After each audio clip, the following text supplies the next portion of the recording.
Hi guys, welcome to Office Blokes React. I'm Office Bloke Dave. I'm Office Bloke Daz. Collectively, we're two of the Office Blokes, aren't we? I actually heard from him this morning. Oh, did you? Yeah. I let him know that me and you were off on Monday. Fair enough. It's on his own. Yeah, so it's just Mike sat in the middle doing reactions. Yeah. I mean, we have been described quite a few times as ridiculously high-level intellectuals, haven't we? Yeah, well, I get that a lot. Yeah, that's generally what people lead with. That's like a, is that like a pseudonym for like dickhead? Yeah, pretty much. But yeah, before I get into that, we've got a Patreon page. Head to patreon.com, type in Office Blokes React. Tiers start at £1.50. There's loads of block content. Key and Peele, Malice at the Palace, yeah. bit of Key and Peele. Yeah. Exclusive weekly podcast, only there for patrons. So tiers start at £1.50 or $2. Just go for it. We do appreciate it.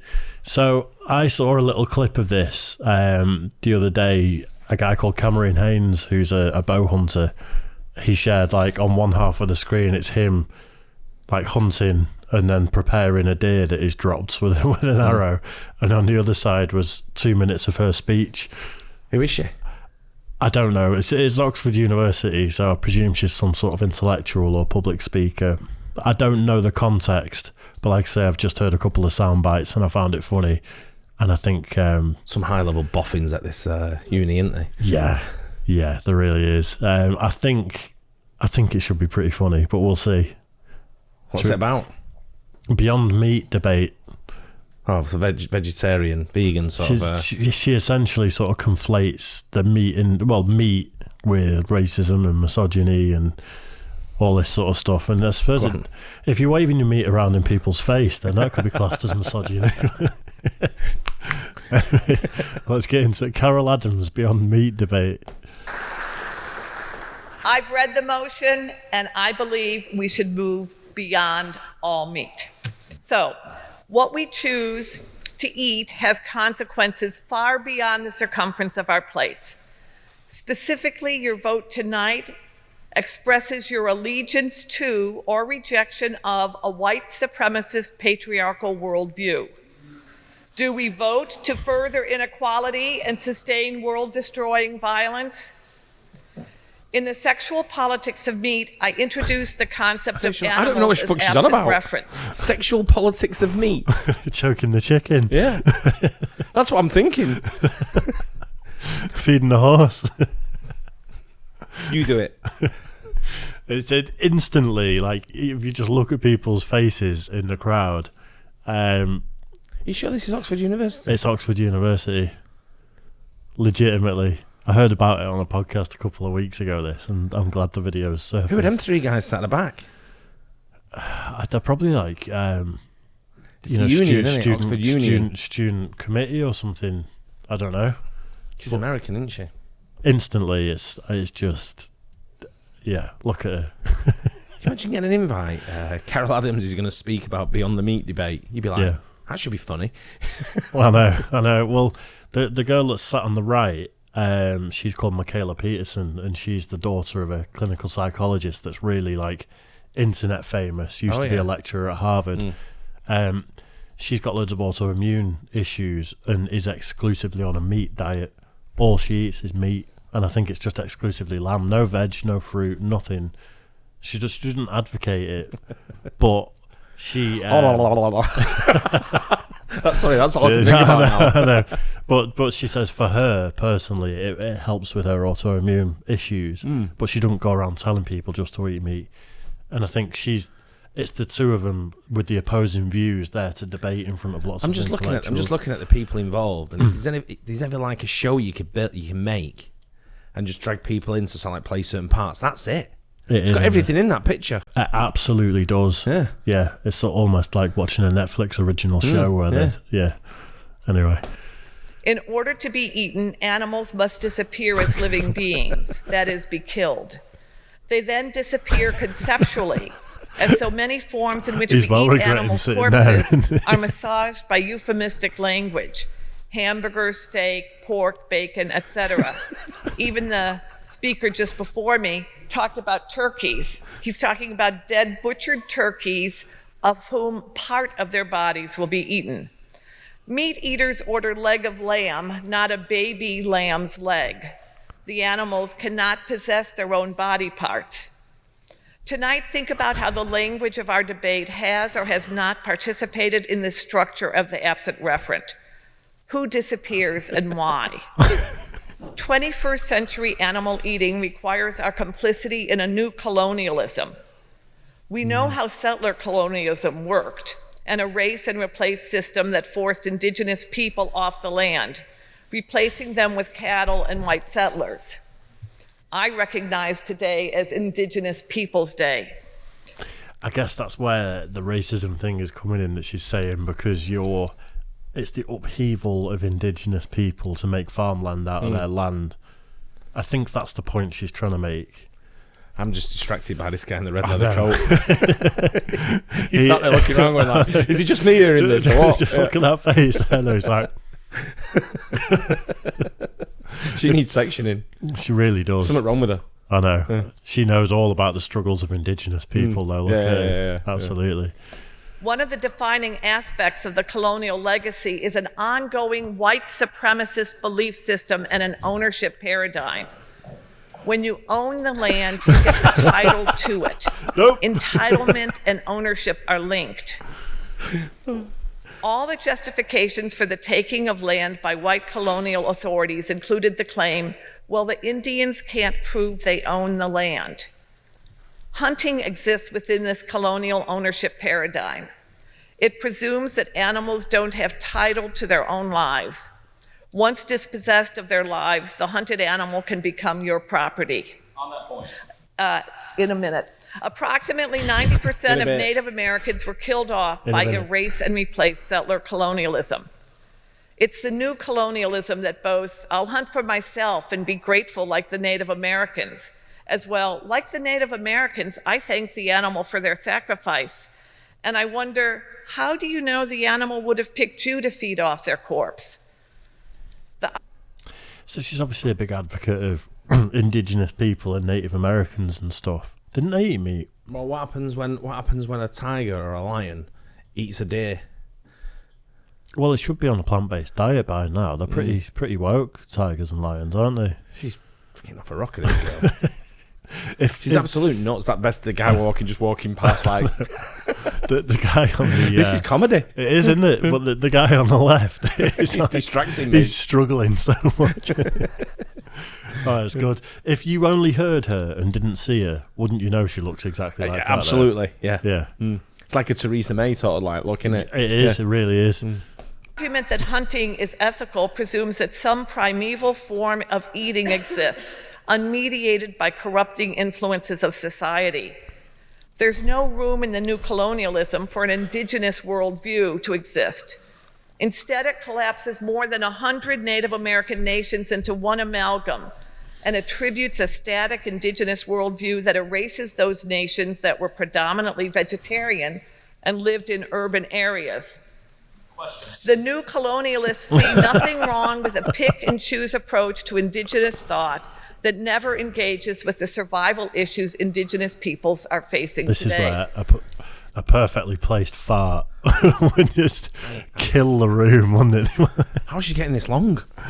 Well, it's a very respectful debate, isn't it? It's not there for shit, and right. Who's this kid on the left here with the dinner suit on? I don't know. He's got some eyebrows on. He looks like he don't belong there though, doesn't he? It's probably her son going, Mom, fucking hell. Have a day off. 70% of the population would have to be eliminated for people to try to rely on hunting to survive. Who would live and who dies and who decides? As for domesticated animals, Hershey's Shelley pointed out just after being expelled from Oxford, the quantity of nutritious vegetable matter consumed in fattening the carcass of an ox would afford 10 times the sustenance if gathered immediately from the bosom of the earth. Let's kill all the animals. 200 years after Shelley, as we've heard, 1/3 of the landmass of the world is committed to animal agriculture. Entire ecosystems are disappearing. 80% of deforested acres in the Amazon were cleared for animal-based cattle grazing. And yet tonight at dinner, I saw the lions eaters send meat back from their plates. So-called free-range animals contribute more greenhouse gases, while killing them in mobile slaughterhouses requires more water than industrial slaughterhouses and leaves behind an immense amount of waste, requiring an intense amount of chemicals in the process. Your meat may be organic, but your slaughtering isn't. If you eat animals, you take up more climate space, requiring more water, more land, more forest deforestation, contributing more greenhouse gases. This is felt disproportionately by countries in the global south. Their carbon footprint is smaller, but they experience more frequent and intense climate change-caused weather events. I'm getting pretty hungry.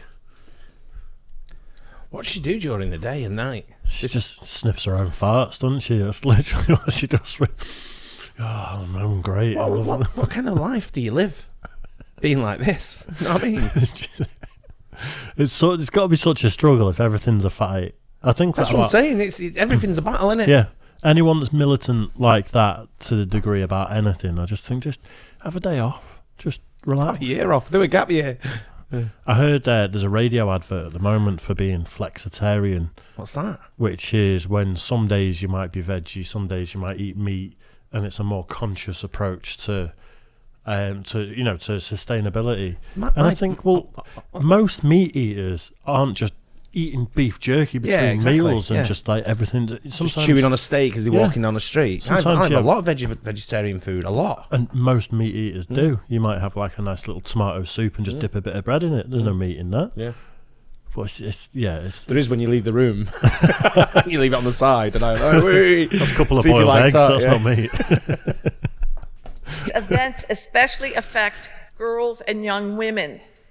Your hamburger Okay, let's go back. Give it a rest, lady. Isn't it all of the platitudes? It's like, you must agree with my point if you care about racism, if you care about young women's futures, you must. And it's like it's tacking on all these things to get someone to give a shit about your point. It's cheap. Just like I said before, it's just every day's a battle when you're like this kind of person, and it's just like you must wake up in the morning looking for an excuse to go after people. Yeah, and I'm thinking the only thing I'm getting up in the morning for is I've got to get to work. Yeah, got shit to do. I've got shit to do. Yeah, and I've got to sort of make sure the customers are happy and and everything that goes with it. Not fucking fighting battles. Like, look how old she is. What's she even doing at the university unless she's a lecturer there? Look outside. It's a bit grey. Looks like it's going to rain. Yeah. I blame the racists. What a grim life, though, right? She's probably only about 28. That's what a plant-based diet will do. Get a bit of protein in you. Frequent and intense climate change-caused weather events. These events especially affect girls and young women. Your hamburger comes with a dose of misogyny. The Western world colonized their space without sending a single beef eater.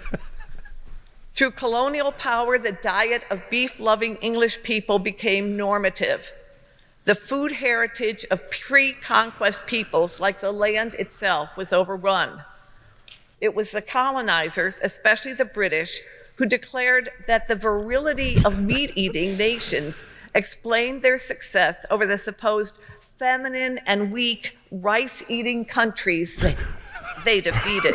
Rice eating? Historically, the vast majority of the world lived without animal protein as a central part of their diet. The assumption that the best protein comes from corpses is a racist belief, as it erases and replaces indigenous African, Asian, Mesoamerican cultural food practices. What? God. As someone who's recently got quite close with an African person, I can attest to the fact that they actually eat meat. They're not just these like... Mate, you talk to any African about having a cookout and a barbecue and all that. Mate, they ain't turning up with like a lettuce and a fucking cucumber and a tomato. What's you go and eat South African food? How meat heavy is it if you're in a restaurant? One of the biggest restaurants at night is a meat company. Mm-hmm. You know what I mean? It's hilarious though.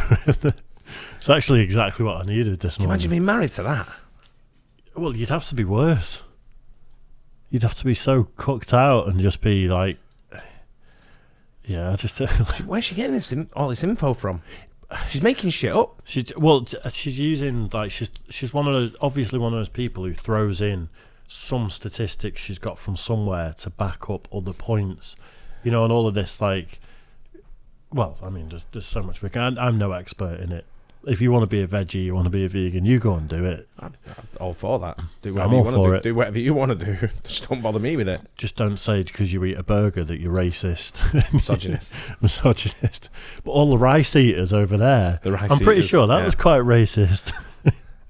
She's bad. Something wrong with her. She needs a different fight, doesn't she? Mm. Meat eating is also one of the ways gender-based structures of oppression are perpetuated.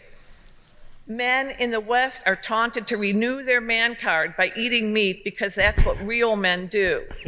That's the sexual... Women quite like sausages just too. Go back a little bit on that because she's going to say something next. I'm quite partial to a kebab. I know a lot of women that are quite partial to a nice hot dog. Oppression are perpetuated.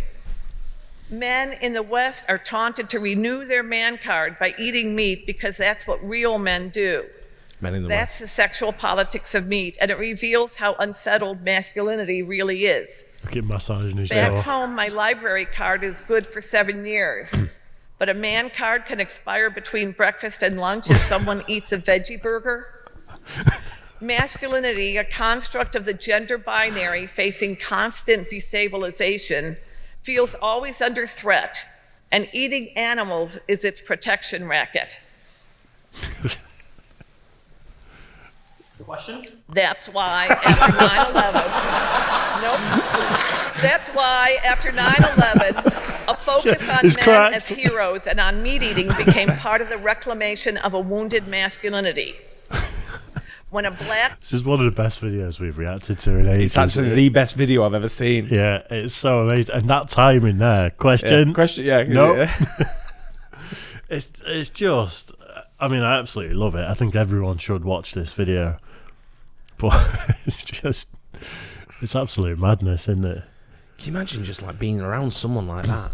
Well, how depressing your life would be. When you're so unwilling to answer questions or to take any sort of feedback whatsoever, you're chatting shit because you're doing that tactic of just talking over everyone until they give up and stop talking. I'm surprised she's lasted this long without someone going... I mean, it's quite a respectful place in it's Oxford University. It's obviously it's a healthy debate where people take turns in getting up to. When I went there was none of this. Really? It's just, I love it. I absolutely love it, though. Man was elected as U.S. president, we saw how white this wounded masculinity was. White supremacists weaponized it, eating meat, eggs, and dairy.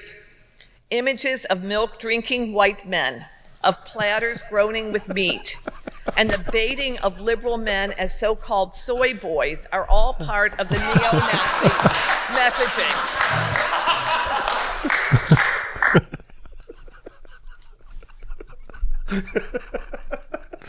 Oh, it's so good. I'm now thinking she's a troll. She's taking a piss. Oh, it's so good. Like, because this is comedy.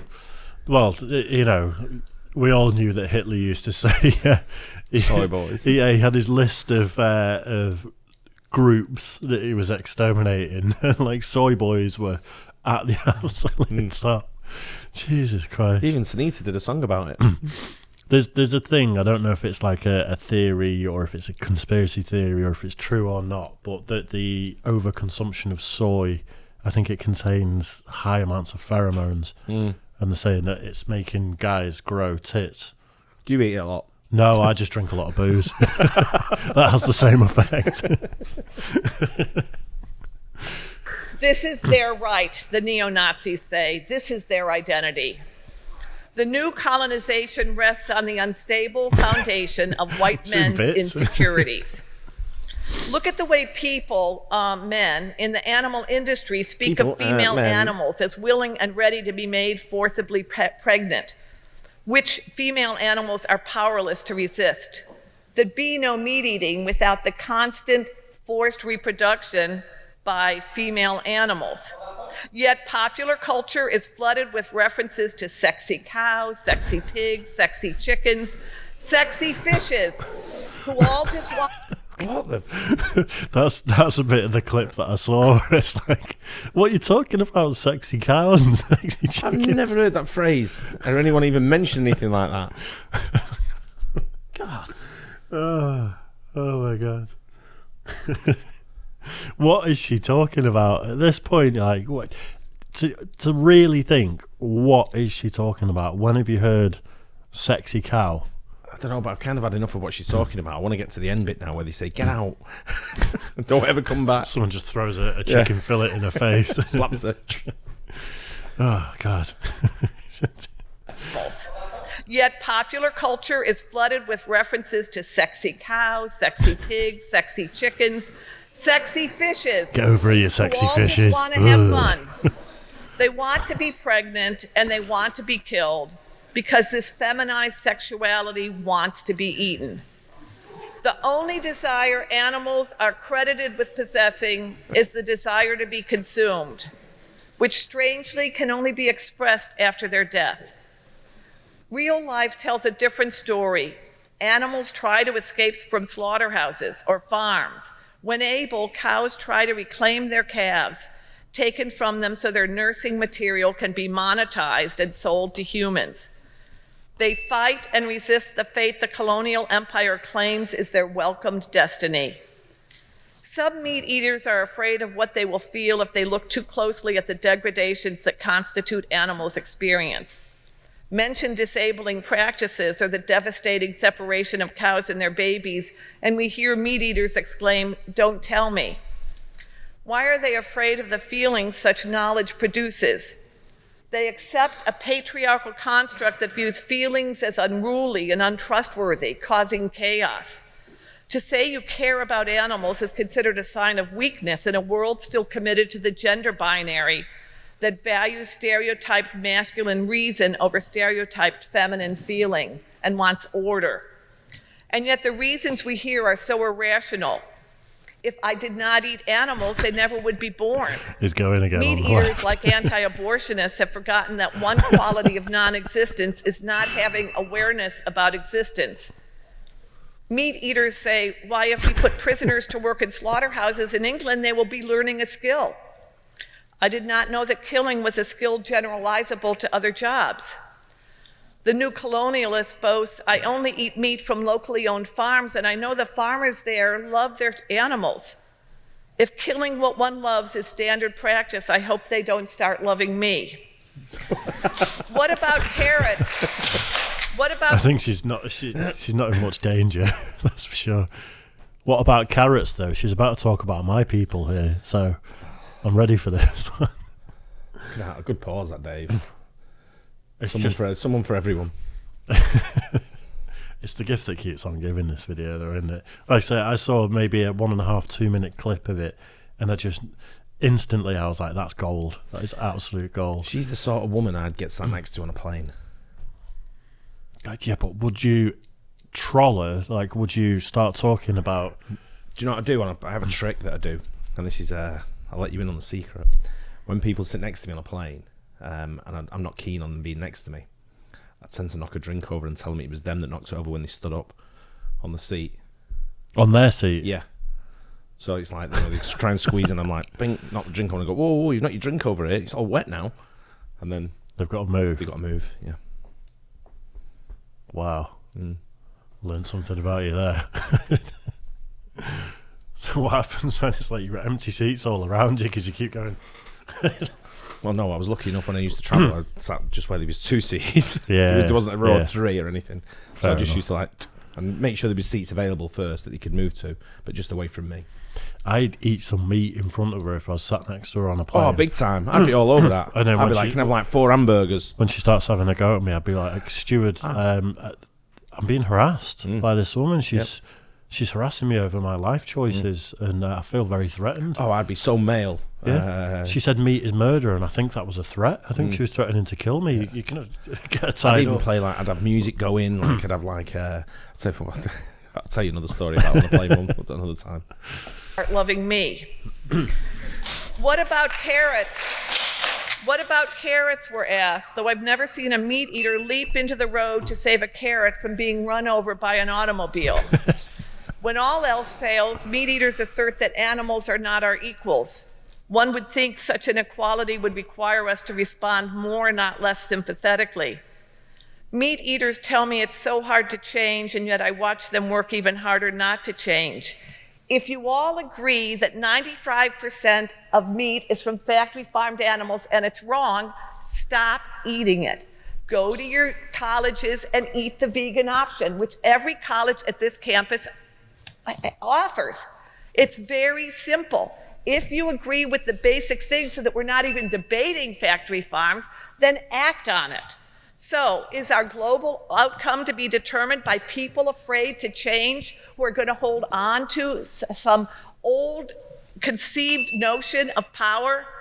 Change may be hard, but not changing is harder. Tonight, you're being asked to vote on whether you accept this new colonialism or not. Our menu choices don't stay on the plate. And I heard all your laughter. I know some of these must be new ideas, or you think they're fringe or whatever. Our whiteness is part of the problem of meat eating. It really is. So your vote tonight is important, but even more important is the question of what or who will be on your plate in the morning. Sweet dreams. Bacon boys.